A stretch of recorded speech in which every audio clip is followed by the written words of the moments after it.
Hey everyone, John Henry here from School of Trade, and today we're going to be taking a look at 3 simple ways to use candlestick patterns in trading. So candlesticks by themselves, if you're to strip off everything from the chart, all the indicators that you use and all the other stuff that's on there, and just look at price action, whether it's a 5-minute chart, a 10,000 tick chart, whatever you want to use, as long as the candlesticks have a variable open, high, low, and close, you can use them just to confirm your position or your direction on a trade.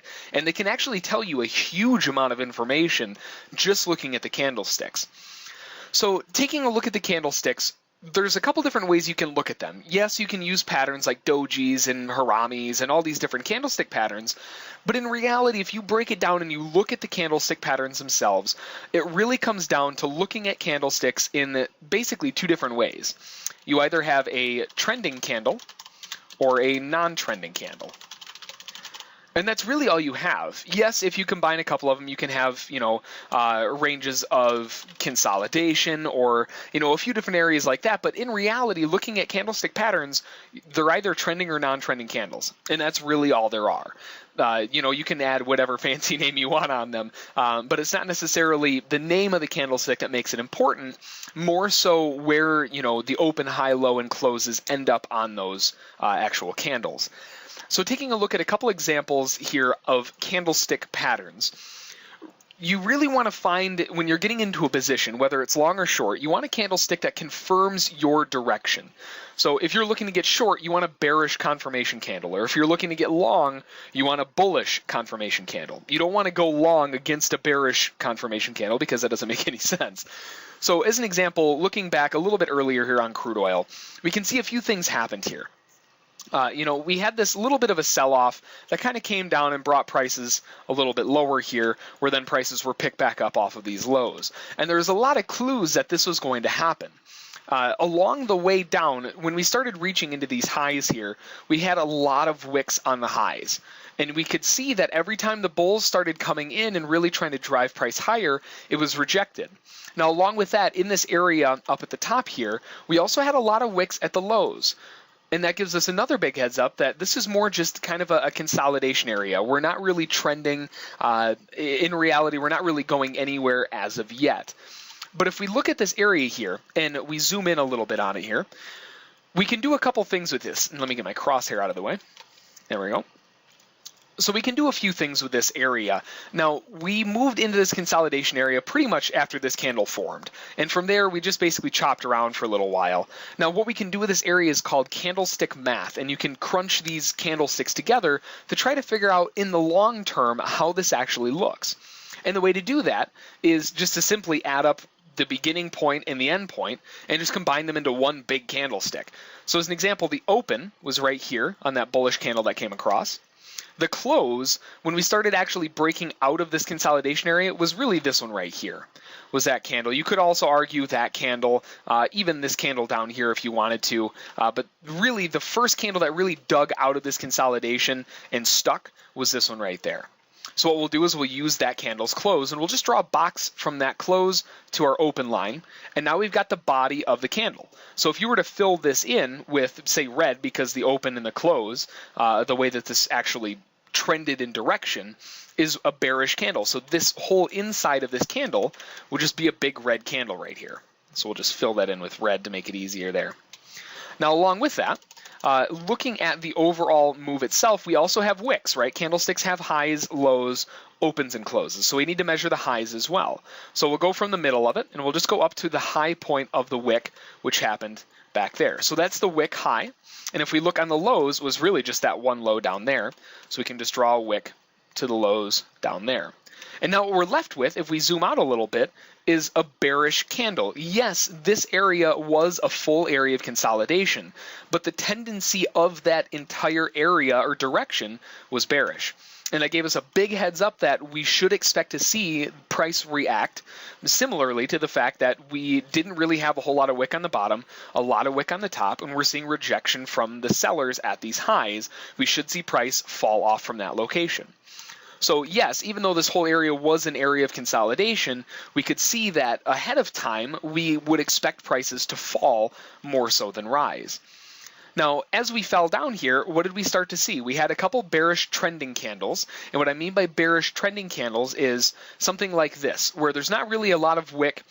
If you're going to have wick, it'd be preferred to be on the top side for a bearish candle, and you don't want to see much wick on the lows because it's a bearish candle. We want to see it close as close to possible in the lows. A perfect example of this is this candle right there. We have absolutely no wick on the lows, a little bit of wick on the highs, and we closed right down at the bottom. So that's a perfect bearish candle, and that's a trending candle because we closed towards the lows. An example of a non-trending candle would be something like this, where we've got a decent amount of wick at the top, a large amount of wick at the bottom. Yes, we did close bearish. There was a bearish tendency to this move, but it's really just a bearish non-trending candle. Just an area of consolidation, maybe a little bit of profit taking, but that's about it. There's not really any decisiveness in those moves. And then as we started to fall again, we followed that up with a bearish continuation candle and then a doji. So more indecision, more confusion. And we started to break down to these lows again. What did we have? We have more indecision. This is basically just a giant spinning top or a big doji. You know, big wick on the bottom, big wick on the top, not really giving us a lot of direction. And the same goes for that candle, that candle, that candle, that candle, that candle. We can see that there's a lot of indecision at these lows. And every time the buyers or the sellers come in, we're really not getting a whole lot. So we can use that to give us kind of a heads up, because the following candle that really broke out of that range, look at that bullish trending candle. No wick on the lows, no wick on the highs, fully, completely green. Very bullish indication that we're rejecting that area. Now, that doesn't necessarily just give you a heads up that, okay, well, I'm just going to buy there. There are times where that doesn't work, as we can see back here on this candle here. This is a very bullish candle, but we knew that in context, we had a lot of bearishness happening here as well. So you don't just want to take the candlestick by itself. That's usually not a good way to get into a trade. But as an example, we had this bullish move higher, followed up with a little bit more indecision, right? We have another spinning top. We've got wick on the top, wick on the bottom. Yes, it had a bullish tendency to it, but really there wasn't a lot of direction there. It's just a non-trending bullish candle, followed up with a non-trending bearish candle. But to confirm this move higher here, this big bullish candle, look what happened after this non-trending bearish candle formed. We had another massive bullish candle to the upside. We triggered in the shorts here, and there was nothing but really a fake out. And then all of a sudden we have this gigantic bullish candle to the upside, closes very near its highs with a lot of wick towards the lows. That's a bullish continuation candle. We know that's a trending candle to the upside, and we would expect price to react similarly so that it moves back to the upside again. So it follows along with that kind of idea. So use that when you're looking to get into trades. You want to be able to see those kinds of areas where, you know, maybe you're in a short trade and you're starting to see, you know, something like we have down here where it's not looking very good to the downside. Maybe you want to tighten your stop up a little bit, or even consider taking a portion of your trade off. The market is giving you a huge heads up, regardless of what the indicators say. Price action gives you pretty much everything you need in terms of just this style of trading, where it's giving you a big heads up that you probably shouldn't be short, or if you are short, maybe not so heavy anymore. Same with going to the upside when you hit these big areas of consolidation here. We can do the same thing that we did over here with this area as well.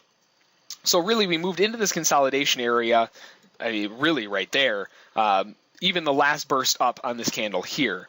So as an example, we opened here, and then the candle that broke out of that consolidation and stuck is this candle right here.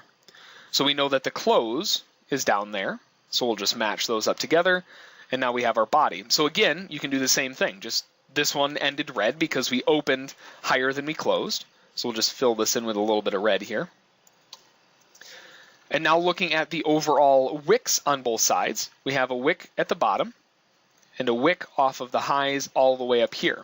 And if we zoom out on this, we can see, just like we had before over here, a big heads up that even though, yes, this is an area of consolidation, we have a really big chance that we're most likely going to be falling out of this area rather than rising higher out of it. Just because of the way that if you add these all together, we can see that there's quite a bit of a bearish tone to this consolidation area.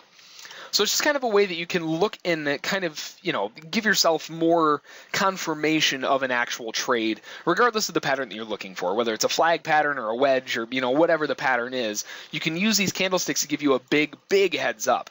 Another good example right here, earlier today on crude oil, we had this gorgeous flag pattern set up, and we can see that flag just cutting right through there. And we know that this, by nature, is going to be a bullish flag pattern. Now, where would we enter this kind of, this pattern itself? Using price action as a guide. Well, we know the highs of this area is through here, which means that the lows are, somewhere around there, and then we've got the flag setting up there.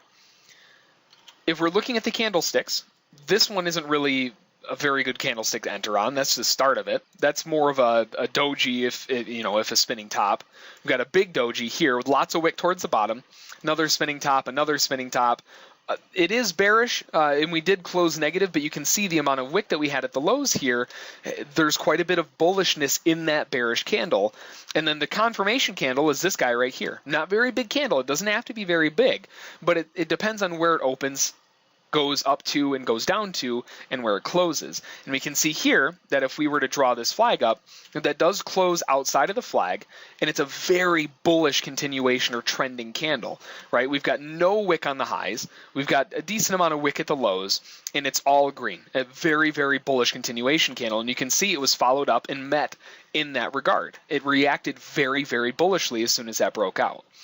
So that's how you can use those different things to get into trades or confirm a trade that you may be looking at. And it can be a really reliable source just using that. And then when you combine that with a couple indicators, whether it's a moving average or, a stochastic or whatever you enjoy using, it'll just add a really big element of confirmation to that trade itself. So that's going to be 3 simple ways you can use candlestick patterns in trading, whether you're looking to get long, short, or not get into a trade. You can use it all kinds of different ways, and it's a very useful tool to have in the back of your, in your arsenal or in the back of your head. If you have any questions about it, feel free to send an email to School of Trade, and don't forget to check out our trial at schoolattrade.com. Have a good one. Bye.